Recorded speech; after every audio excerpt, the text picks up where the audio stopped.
Hey everyone, welcome to episode 90 of Tuesdays with Perry. Tonight we're going to be talking about a few things. We're going to be talking about the protests and strikes in Israel in an effort to remove Netanyahu. Are they a color revolution?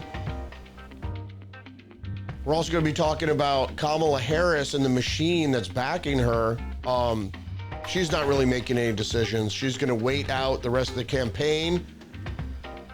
And she's even trying to get out of the debate. We're going to be talking about that a little bit. And also, breaking news, Assistant Chief of Staff for Kathy Hochul, Democratic governor of New York, they had to fire a Chinese spy that was working in her office and apparently worked in the governor's office for over 10 years in New York.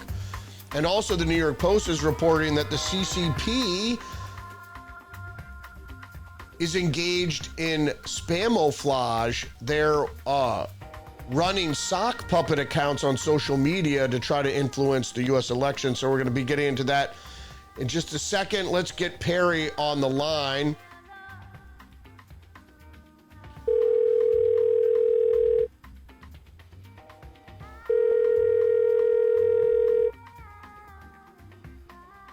Hello.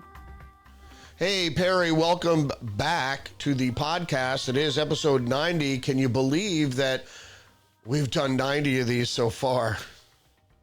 You know, I'm glad you brought that up because I was thinking the same thing when we hung up the phone last week and you said next week will be episode 90. And I'm like, you know, we went past our 2-year anniversary of these episodes earlier this month and we never announced it to your audience.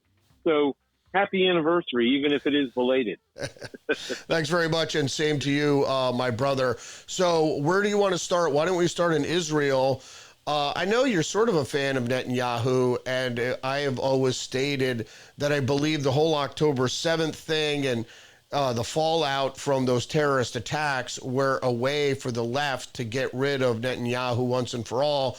Now you have countrywide, apparently, not really sure about this, maybe you could clarify, strikes and protests in an effort to get rid of Netanyahu after they blame him for the death of, I think it was 4 or 6 hostages.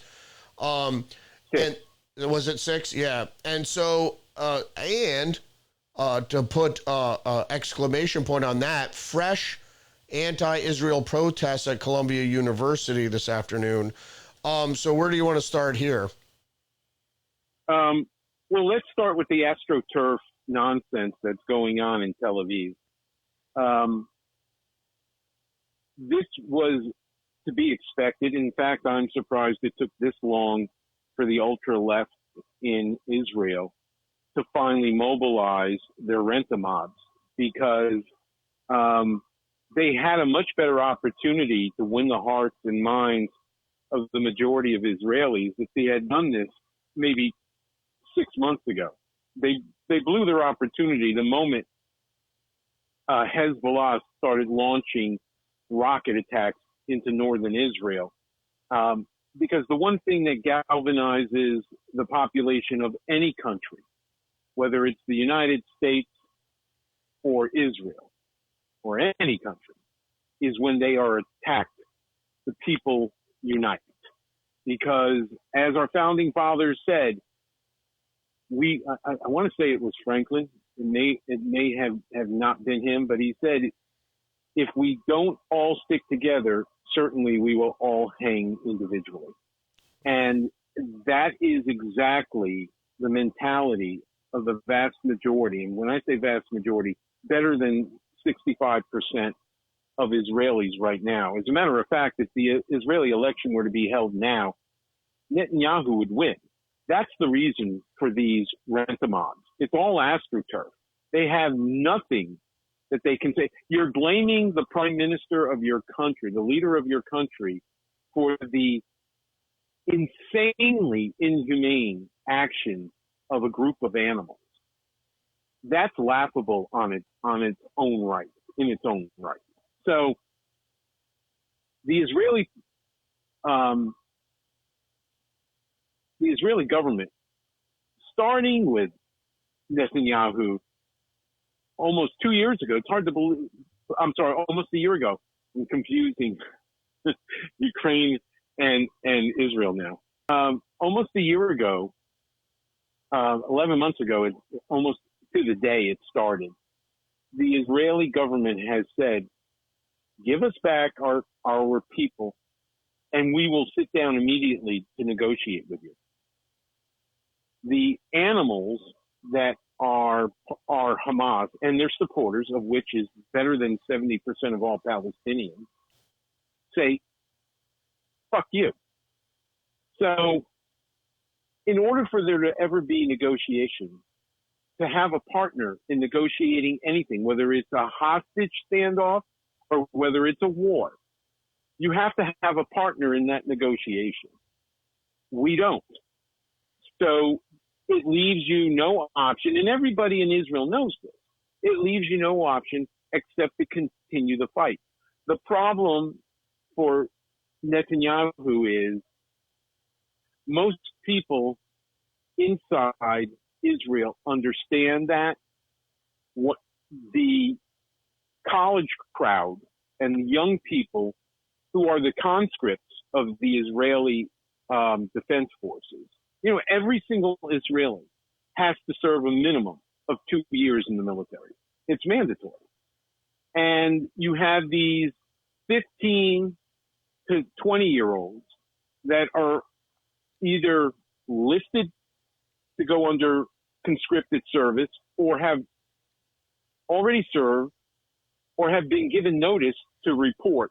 And they're saying, I don't want to go through what my brothers and sisters 6 months and 11 months ago had to go through and are still going through. Those soldiers who are being horrifically injured, or in some cases, they're dying.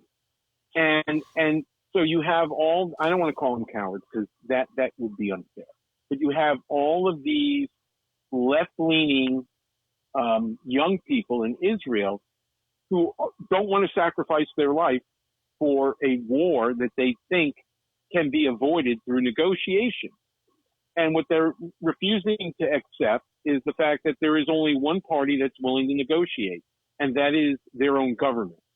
So that is the technique that the left in Israel is using to motivate college students and the leftists that make up academia and in the labor unions. That is what they're using, along with putting a few shekels in their pockets to motivate people to protest in the streets. We want negotiations now. Well, no shit, Sherlock. So does your prime minister. Right. But when you have people that value the lives of your own people less than they even respect the living rights of a camel, there is no opportunity to negotiate. And that is the reason for the continuation of the war. I think the mistake, and this is being simply from a standpoint of being an American. I've never been to Israel. Okay.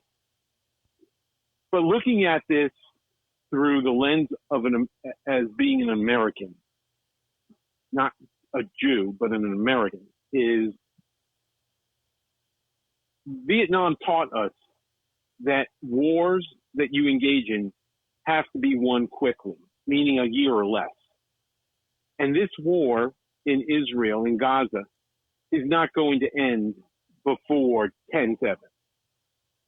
The reason why it's taking so long is because this war is being fought more so underground than it actually is being fought above ground. And when you go through tunnels that are booby trapped, and you're uncovering, and I've told you before, and I've mentioned this to your audience before, I have a very dear friend of mine, also a fellow cigar smoker, who was born and raised until age 12, I think, in Brooklyn, emigrated to Israel, became an Israeli citizen, not only served in the Israeli army, but actually served as a major in the Israeli army, in special forces, and later at the end of his career, the last 3 to 5 years of his career, he was an attaché to the Pentagon. And so he was the one who told me at a recent dinner he and I had a few months ago, the press is not, even in Israel, is not telling people what it's taking to win this war. And I said, well, what do you mean? And he said, I'll give you an example. You have people on the other side of this war who are taking the dead bodies of pregnant women. Now I'm talking about Palestinian women, cutting the body cavity open, planting IEDs in that body so that when Israeli forces come across that body within hours of it being placed, they naturally check for vital signs. And what happens to that 1 or 2 Israeli soldiers that are within range of the nails and screws that blow up with that body? They're killed, but it doesn't matter because that Palestinian woman and her unborn baby are dead anyway. So when you are dealing, and this is my friend saying, when you are dealing with people that have no value and put no value on the lives of their own people, let alone Israeli Jews that they truly hate, how can you negotiate with someone who says, we're not only not going to give you back the hostages, we're going to make you come get them. And we will fight to the last man. To this very moment, Hamas is saying, we will never negotiate. Right. So when Americans with the left press, not left-leaning, but the left press that we have in this country, who, by the way, despises Netanyahu because he's a conservative. Yep. When the left press of this country fails to tell the whole story, how do you think the American people would feel, Rudy? What would go through their minds if they were being informed as to what the Israeli soldiers are dealing with in these tunnels? Okay? My argument is, and it's easy for me to say, number one, I've never served. Number two, it's not my family members. Number three, it's not even my countrymen. Well, in the case of one of the hostages that was recovered, whose body was recovered, he happened to be an American citizen, which, by the way, when was the last time the press in this country asked Uncle Joe or Kamala, when are you going to demand the return of our citizens? You haven't heard them mention that. Yeah. And you sure as fuck haven't heard that chameleon bitch say anything about the American hostages that are being held.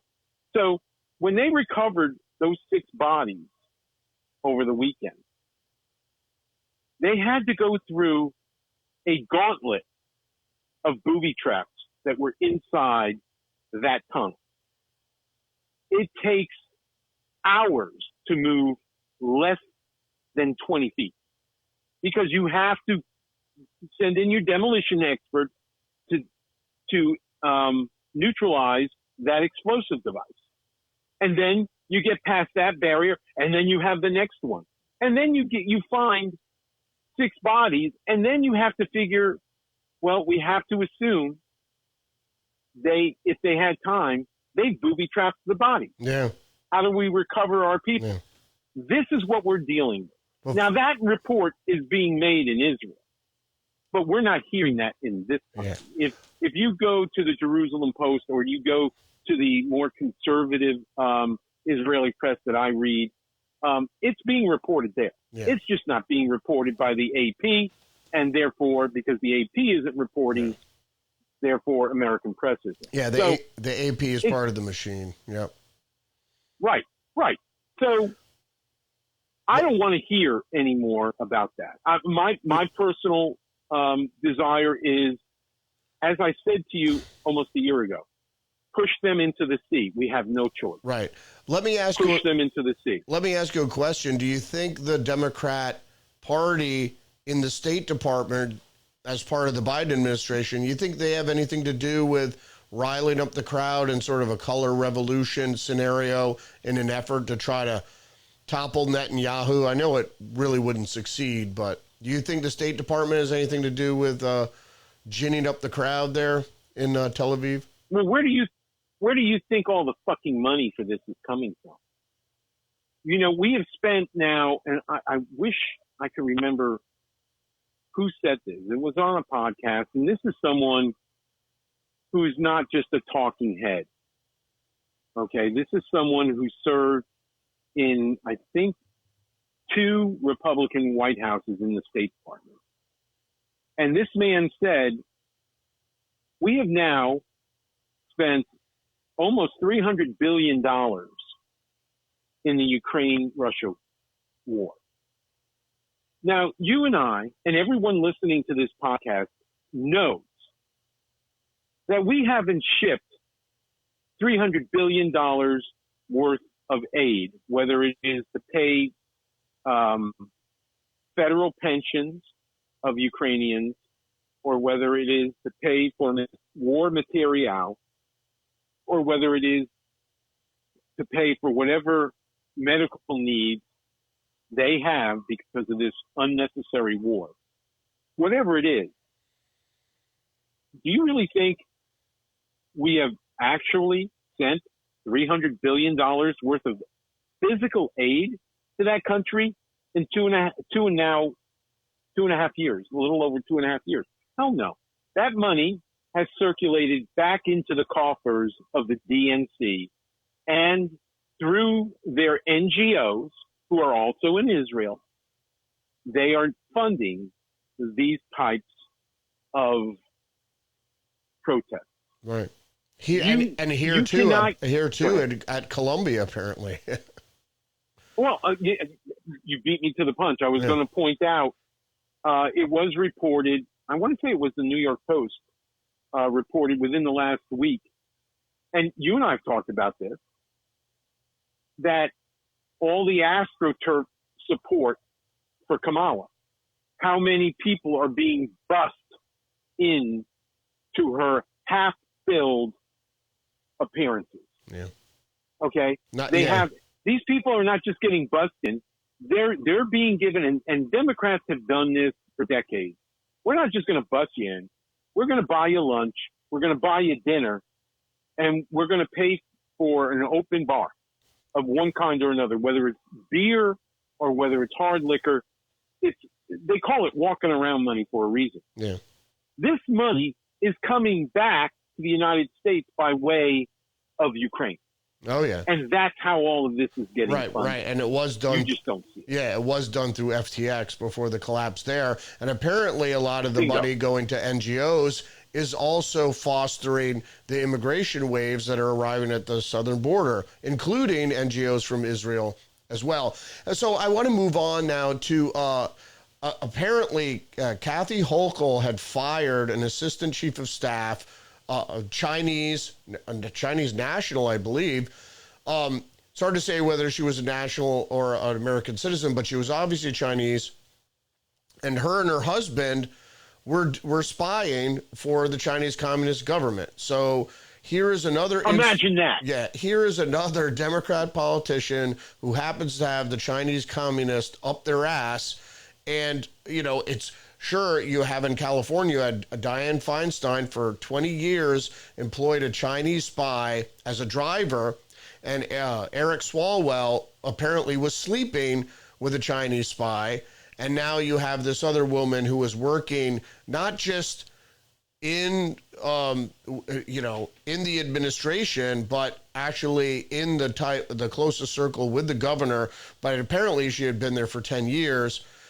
And the New York Post is also reporting that the CCP is running a sock puppet operation in social media trying to interfere with the election. So I would start with Kathy Hochul. And she said she had nothing to do with it. In 2023, they fired this woman. And,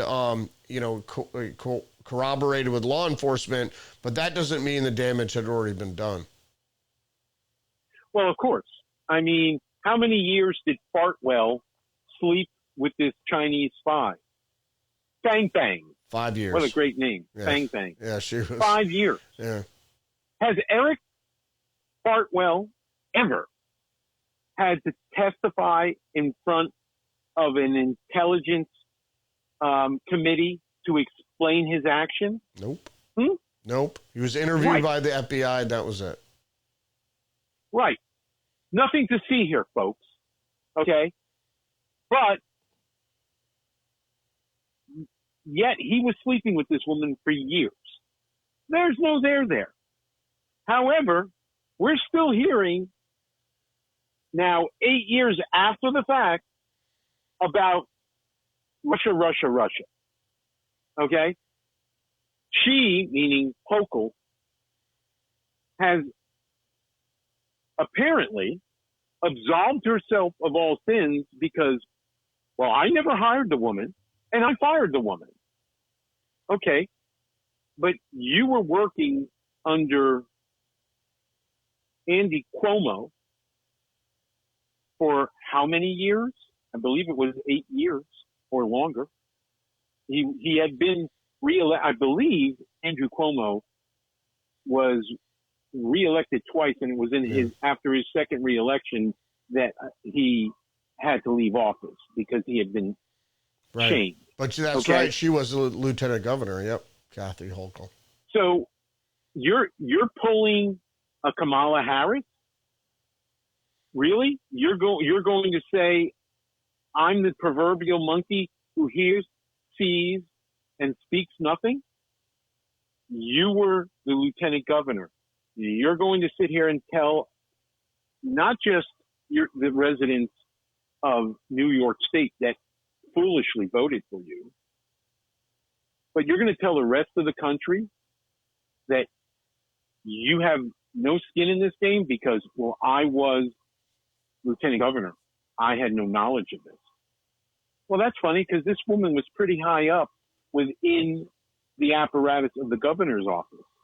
So how did you not know? And if you did know, why didn't you demand your boss take that into consideration and get rid of this woman before she became a bigger threat? And if you didn't know, then how can we trust you with the keys to the governor's mansion now? Right. That question is not being put forth to her by the press. It should be, but it isn't. The same thing about Kamala Harris. She bragged on that, I don't even want to call it an interview. That was a come fuck me conversation that Dana gave her. Okay. Where the question, the one serious question I felt that was truly asked of her is, you claim that you were in the last person in the Situation Room prior to the withdrawal from Afghanistan on the day that we lost 13 brave Americans. You were the last person in the room with Uncle Joe. And you were there when the decision was made. And you don't think you should have to speak to the American people for how poor a decision was made?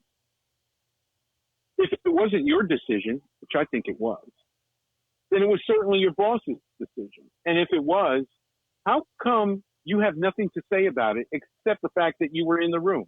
Well, guess what? Dick Cheney was in the room too.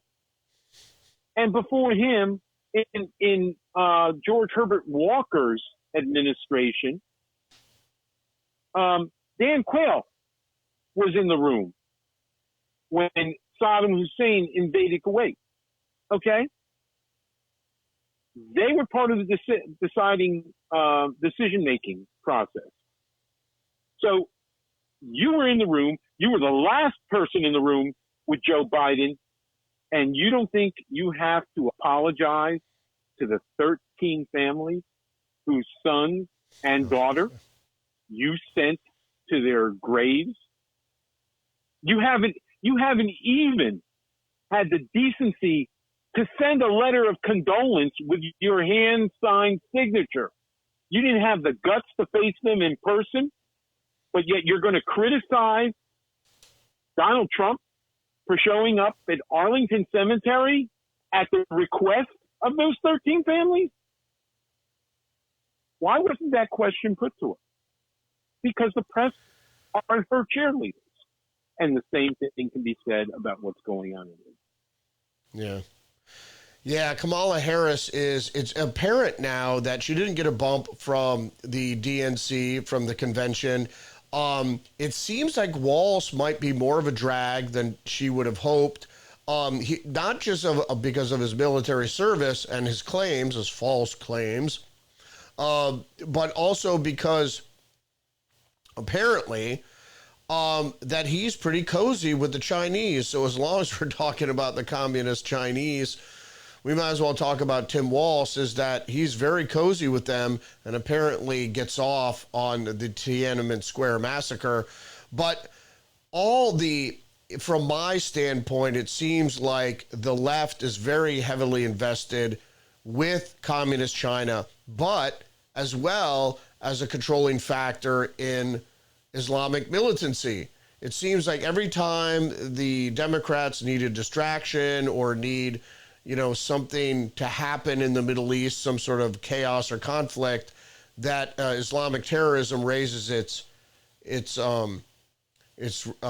ugly head. And I'm afraid that the left in Israel might have something to do with that as well in terms of Hamas. So we certainly have our work cut out for us in America with our adversaries.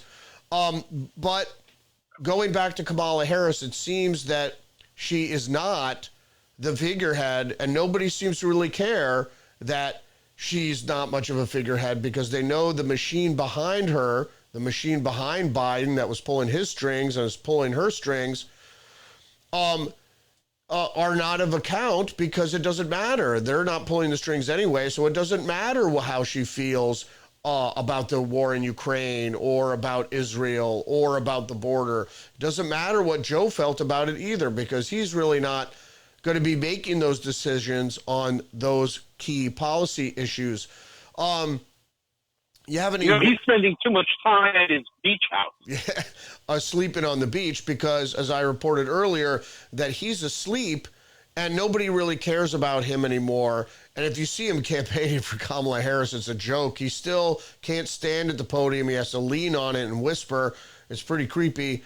But Kamala Harris, the campaign seems to be losing its luster among non-blue Kool-Aid drinking voters. So any words on that? And I also want to get into the fact that the debate's coming up in a week. What are your thoughts on the debate, as well as in regards to her performance, and particularly Trump's performance? They're debating on whether or not they should have the mics on or off. But most people are already figuring that Trump is going to wipe the floor with her. Well, Rudy, you know me very well. Our friendship goes back about a quarter century. You know that I am not a gambling. But if I were to put a bet down in Las Vegas as to who is going to win this upcoming, and that's if the debate actually happens, because there was a podcast that I watched over the weekend where she's now trying to back out of even this debate. Yep. Which I also was a possibility. I think I said it last week or the week before. There's no guarantee even this debate is going to happen. And I said it was going to be determined by how she comes out of the interview with Dana Bash.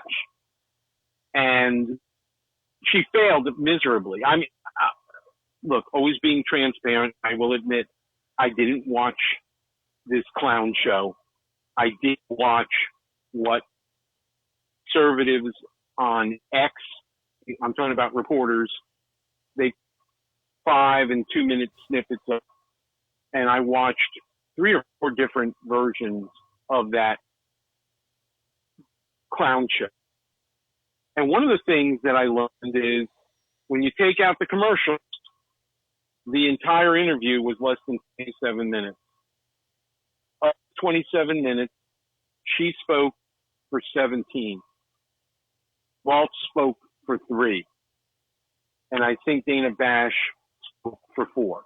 Which, quite honestly, if you're the interviewer, you shouldn't be speaking that much. You should be letting the subject that you're interviewing do their own talking for themselves. But, having said that, when I watched what few clips I watched, once again, it was word salad mania. She doesn't know. I think she must have had, because I watched during these snippets, she kept looking down. Yep. And it you know, the way they cropped the video, and for those of your audience who don't know what the word crop means when it comes to photography, it means you're getting in tight on your subject. So basically, from just below her neck to just above her hairline. That's all you saw. And she kept looking down. Yep. Constantly looking down as she was trying to respond to whatever question put to her. So she was probably given bullet points. Answer this question this way. Answer this question that way. And, you know, because we know this has been something that MSNBC and CNN have done in the past, I have no reason to believe that she didn't have advanced knowledge of what questions were going to. Oh, of course. She was there for True. 6 hours. Right. Okay. So if she had advanced knowledge of the question, she still couldn't answer the fucking question. Yeah. Okay. I think so. I was thinking that Tim Walz, because of the way they were sitting seemed weird, the way they were juxtapositioned, that Tim Walz was holding cue cards for her. Right. It could be. Or maybe he was handing it to her under the table. I don't know. All I can tell you is she can't stand on her 2 feet, or better yet, she can't walk and chew gum at the same time. So they are now, after having seen how poorly he performed in this one-on-one question and answer, they are now trying to figure out a way to back out of this presidential debate. The reason why I don't think they will do it is because I don't give a flying flip what the national polls say. I'm telling you, Trump is up in the polls. But it's not that he's up in the polls. The question is how much, because they're going to cheat. And it's all about how we beat the cheat. So she has nothing to lose at this point from an electoral standpoint. She has nothing to lose by going into this debate next Tuesday. Everything to gain, depending on how ABC and Jake Trapper pose the questions and how they turn off debaters' mic, which is something else now. All of a sudden, she wants the mics to remain hot. And you know what? Because just like Michelle Obama, although she never debated, and just like Hildeby, and just like she did herself in 2020, she's not afraid to step on something in order to be heard. And that's the only defense she's going to have when Donald Trump calls her out for the gutless liar that she is. And everything he brings out, and like I said, knowing how he performed against Hildeby, it doesn't matter if Jake Trapper doesn't ask the question, well, what about your record as DA and then later as Attorney General? Because if the question doesn't get asked, and I don't think it will, if the question doesn't get asked by Jake Trapper, in his remarks, for whatever question, Donald Trump is going to say, how can we trust you with the keys to the Oval Office when, as district attorney, and as state attorney general, you put more black men in jail than any prior AG or DA of San Francisco for things like selling pot on a corner while you allowed stranglers and serial killers and rapists to go free. How is it you think the American people should trust you? He's going to put that question to her, whether it's asked by Jake Tapper or not. And if Jake says, Madam Vice President, you don't have to answer that question, it doesn't matter. Yeah. It's just like when you go to court. It doesn't matter that a judge says to the jury, disregard that question put forth by this attorney. Question was asked, the jury heard it. In this case, the jury is the American people. And if she doesn't answer, or worse, she answers poorly, that's going to sink her battleship. Yeah. And they know it. Yeah. So that's why she wants a hot mic, so she can step on top of anything Trump says. And Trump, we already know Trump's going to be Trump. Yeah. Yeah.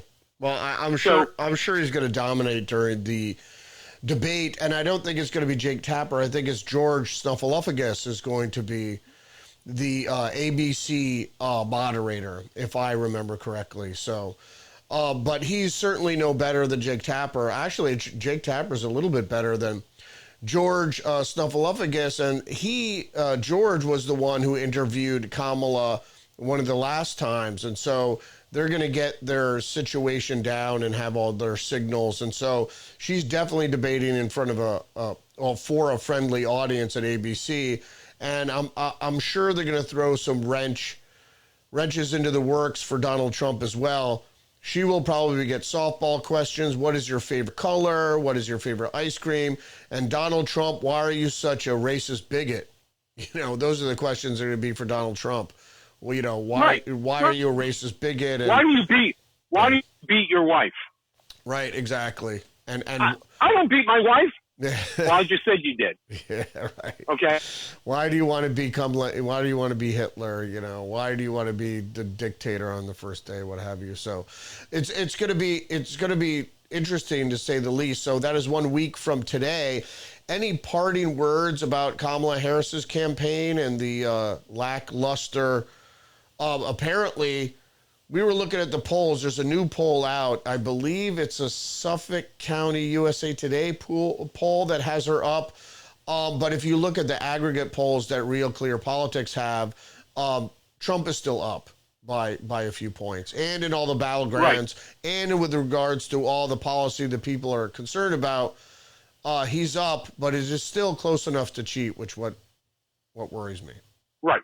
And the one thing that we need to take away from these, I don't even like to call it an aggregate poll, because how accurate, and the premise of an aggregate poll I do like, get me wrong. But an aggregate poll simply takes the most outlandish poll on the left all the way to the most outlandish poll, if there's such a poll, on the right, and adds the averages together, divides by the number of polls. But when you have USA Today, you know, the Gannett, who Gannett joins forces with, pick your poison, it doesn't matter, or the ABC, or the NBC, or for that matter, even the Fox poll, okay? When you look at those polls, and you get down, and this is something that you have to do, Rudy, you have to go to the science poll, and you have to look at, well, how many Republicans were interviewed? How many Democrats? Right. How many independents? How many people between the ages of 18 and 29? How many people between 30 and 44? And onward and so forth. And then get into those questions that were asked by each individual poll. Right. How many people do this? Yeah. Than someone like me or you? Not many. No. Okay. And they don't. And the one thing the one thing I've taken away from all these polls is, look at the polls put together by CNN, and like I say, they have a partner, and PMS, NBC, even the Wall Street Journal. Okay. What I notice is they always get a higher percentage of Democrats than are represented in the polls. They also use at this time of the year, they're using quote unquote registered voters. They are very rarely, I've noticed some are asking the question too, and they're asking, are you not just a registered voter, but are you likely to vote? Right. And then there are, like me and my family, I vote for dog catcher. If there is an election being held, I cast my vote. I take the vote very seriously. I don't care what it's for. Okay? Yeah. And so right now, the vast majority of these polls are skewed. And they're skewed on purpose. Well, right. And they're skewed, right. And they're skewed to make her look better than she's doing. Oh, of course. And the reason for that, is as we get closer and closer to election day, and as she continues to flip and flop and flip-flop, I mean, that's another thing she's done. You know, it reminds me, you ought to get the Harry. Well, I was for that position until I was against it. I was for the war in Iraq until I was against it. Well, she was for, what's the big thing that she is? It just slipped my mind. Well, it was there was fracking, and then there was fracking. Right. There's a okay. lot. Fracking was the big. Well, it was the big thing that I noticed. Well, my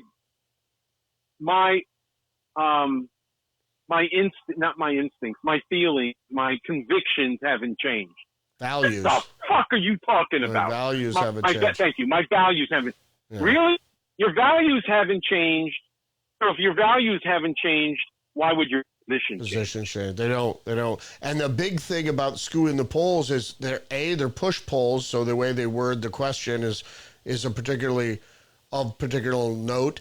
But also their margin of error. Now, margin of error is supposed to be 2, maybe 3 points at the most.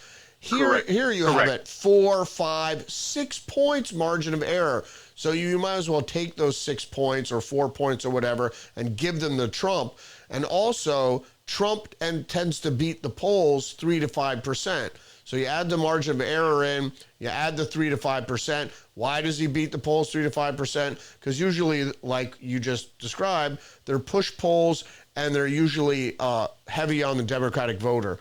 So any last words before we cut out here, Perry?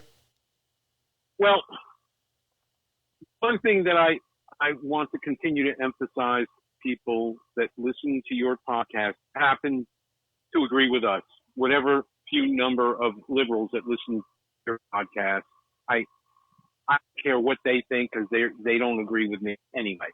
But the one thing I want to speak to the vast majority of your viewers is pay no attention to what the polls. I don't care if the polls tell us a week before the election or 3 days before the election, Trump is up by 50 points nationally. I don't care.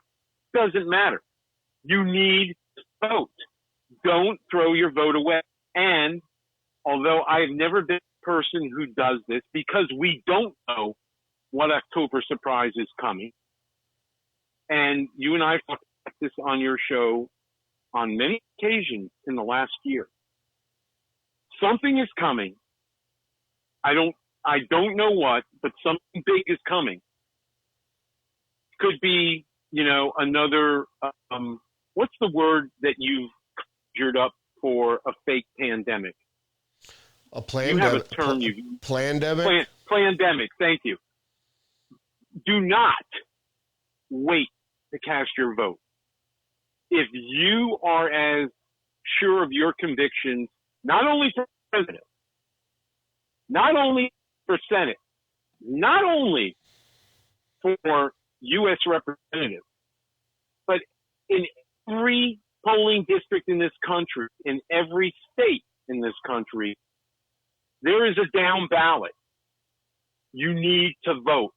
And although I've always been a man who goes to the polls half hour before the polls close on election night because I want to see how many registered voters in my polling district polling precinct vote. I told my wife this may be the year because we don't know what's coming. this may be the year we need to go and vote early. And that's something that I want to instill into the minds of your viewers. If you're not someone who's predetermined to the polls in September, late September or early October, you really need to think about it, especially if you live in a blue state. Yeah. Because they're going to try and steal this election. Right. They stole the last two elections. Yeah, vote early. And we need not just Trump in the White House. We need super majorities, or as close to super majorities as we can get in the House and in the Senate. Yeah. And we've got a lot of America First MAGA candidates that could really turn this around for us in our party if we get them elected. Yeah. So go vote. Yep. Vote early, vote often. as Mayor Daley used to say. I'm strictly for one person, one vote, 1 day voting, paper ballots and all that. But there is something to be said for voting early. If you can vote early in your state, go and do so in person. Don't trust a paper ballot, maybe mailing around all over the place. But if you see fit to do that, do that. But make sure your vote is cast for sure. There's something else about voting early. A lot of people, and this was not reported well in the last two elections in 2020 and 2022. A lot of people went to the polls on election day and they were told that they had already voted. Yep. So that's one other reason to vote early. Perry, thanks so much for joining me today. Really appreciate it. Episode 90, Tuesdays with Perry. I'll talk to you next week, my brother. Sounds good. I'm looking forward to it. As always, Rudy, have a great evening, and we'll talk again soon. All right. Thanks for joining me, brother. Right back at. All right. See ya. Bye-bye. Bye. There goes Perry. Episode 90, Tuesdays with Perry. We've been doing this for almost 2 years now. Crazy. So join us next week for episode 91, obviously. And join me tomorrow for my daily podcast, Rudy's Revelation, 10 a.m. live on Rumble. See you then. Peace out.